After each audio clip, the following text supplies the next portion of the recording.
Buenas noches, mi nombre es Samuel de Jesús Durón y quiero aprovechar la realización de este vídeo para hablar de un tema muy importante que, que es de trascendental importancia, ya que ha sido la causa de muerte de muchas personas, no solo en nuestro país Honduras, sino que a nivel de América Latina y el mundo, como lo son las enfermedades transmitidas por alimentos o ETAs. Vamos a estar describiendo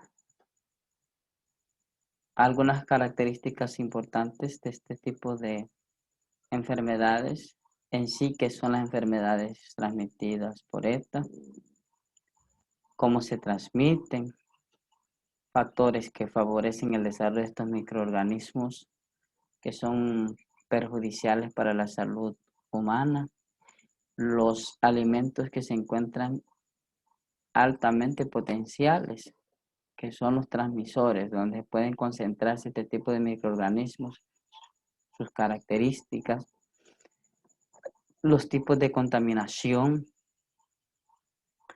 algunos de los microorganismos que provocan este tipo de enfermedades, entre algunos otros conceptos que son de suma importancia que nosotros los conozcamos, ya que este es de interés para todos los seres humanos que consumimos alimentos. Vamos a comenzar hablando de qué son las enfermedades de transmisión alimentaria. Y vamos a decir que son aquellas enfermedades de carácter infeccioso, tóxico, causadas por agentes biológicos, químicos o físicos, que penetran al organismo usando como vehículo un alimento. Es decir, que los alimentos son el principal vía o medio del que se valen estos microorganismos para introducirse a nuestro organismo para posteriormente, en un periodo de incubación que puede tardar de horas a semanas o inclusive hasta meses, para poderse diagnosticar una enfermedad transmitida por alimentos. ¿Cómo se transmiten este tipo de enfermedades o ETAs? Bueno, por la ingesta de alimentos contaminados con gérmenes patógenos a través de un ciclo fecal oral corto que se caracteriza cuando una persona enferma de ETA o portadora sana. Ciclo número 2, fecal oral largo, se caracteriza cuando las materias fecales llegan a corrientes de agua o aquellos suministros en los cuales se sustrae el vital líquido. Puede ser en las afueras o en las áreas del campo. Muchas personas obtienen este vital líquido a través de lagunas, estanques, ríos, ¿verdad? Y una vez que estas materias fecales logran tocar estos yacimientos de agua, se contamina y se puede producir un brote de enfermedades transmitidas por alimentos a través de las heces fecales, porque luego con el agua se lavan los alimentos, también se cocinan los alimentos, entonces puede haber un brote a alta escala de este tipo de microorganismos en las heces fecales. Tipos de ETAs. Tenemos descritas 3, que son intoxicaciones alimentarias causadas por el consumo de alimentos que contienen sustancias tóxicas. Número 2, infecciones alimentarias derivadas de la ingestión de los alimentos contaminados. Y número 3, toxinfecciones alimentarias originadas por la presencia en los alimentos de gérmenes patógenos que, además de reproducirse, producen toxinas. Alimentos de alto riesgo.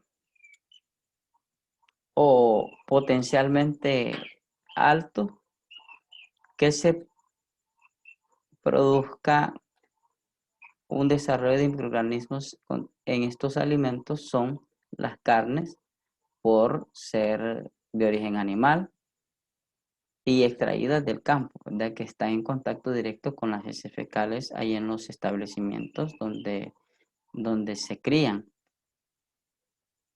como también las carnes porcinas. Las aves, en el caso de las aves, pues un ejemplo claro es cuando de repente la gallina pone su huevo.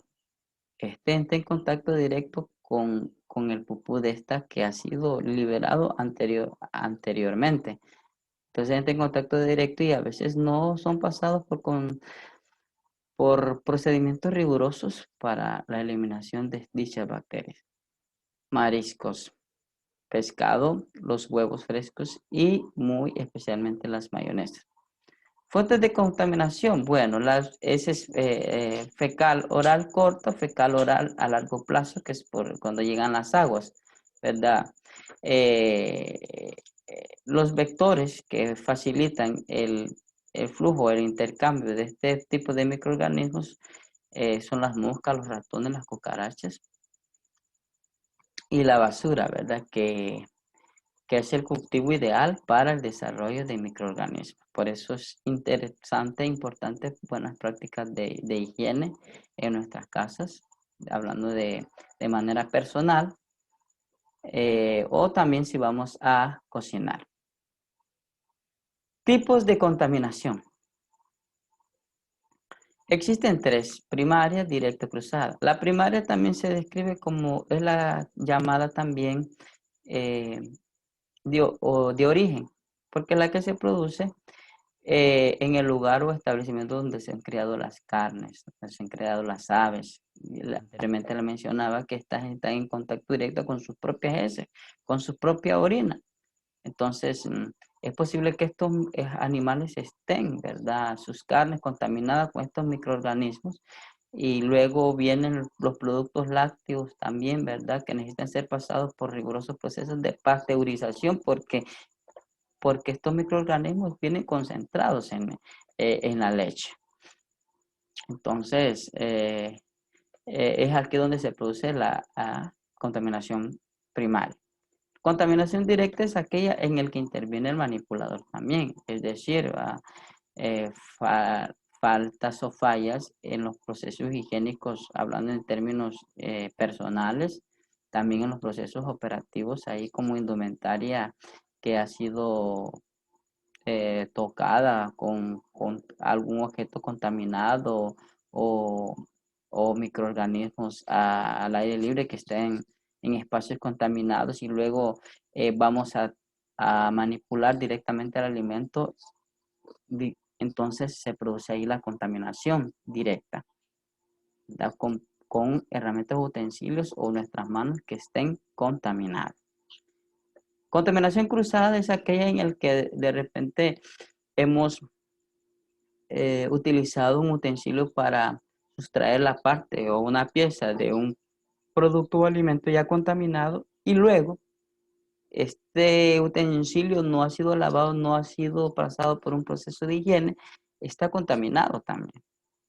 Y luego vamos a partir o vamos a entrarlo en contacto con un alimento que higiénicamente está muy bien, inocuo, libre de microorganismos. Al entrar en contacto con este utensilio que ya ha sido utilizado con un producto contaminado, vamos a contaminar el producto inocuo. Entonces hay que tener cuidado con ese tipo de contaminaciones. Entre los microorganismos que transmiten este tipo de enfermedades sujetas se encuentra a gran escala la salmonella, los clostridium, botulinum, Staphylococcus aureus, Listeria monocytogenes y Escherichia coli, de los máximos exponentes de causantes de enfermedades producidas por alimentos. se encuentran estos antes mencionados.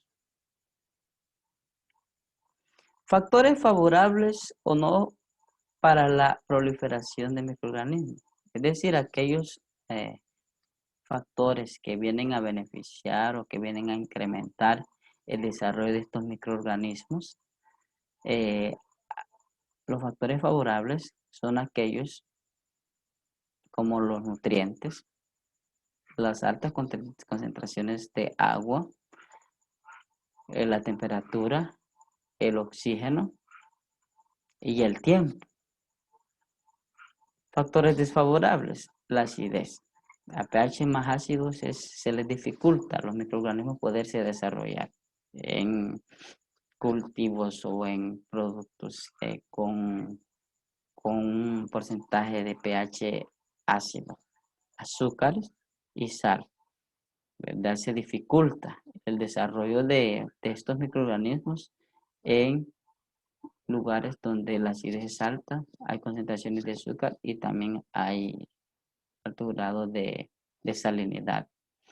Por eso es importante que conozcamos todos estos factores, ya que estamos hablando de la salud propia del ser humano y estas enfermedades han sido causantes de muertes a gran escala, hablando internacionalmente, localmente también ha producido pérdidas humanas, por ende hay que higienizar, hay que practicar las buenas prácticas de manufactura también, hay que las prácticas de higiene personal hay que ser un poco más rigurosas, hay que higienizar los alimentos, hay que aplicar cloro, hay que aplicar agua caliente siempre que vayamos a cocinar, cuidar de que la basura no esté tan cercana a los alimentos por la proliferación y el contacto con los roedores, cucarachas, moscas, entre otros. También hay que tener cuidado con el aspecto de las heces fecales. Cuando vayamos al baño hay que lavar las manos bien, clorarlas, porque posteriormente vamos a estar en contacto con algún tipo de alimento que vamos a ingerir, entonces ahí va a ir concentrado estos microorganismos. Así que espero que esta información les sea de mucha ayuda. Feliz noche.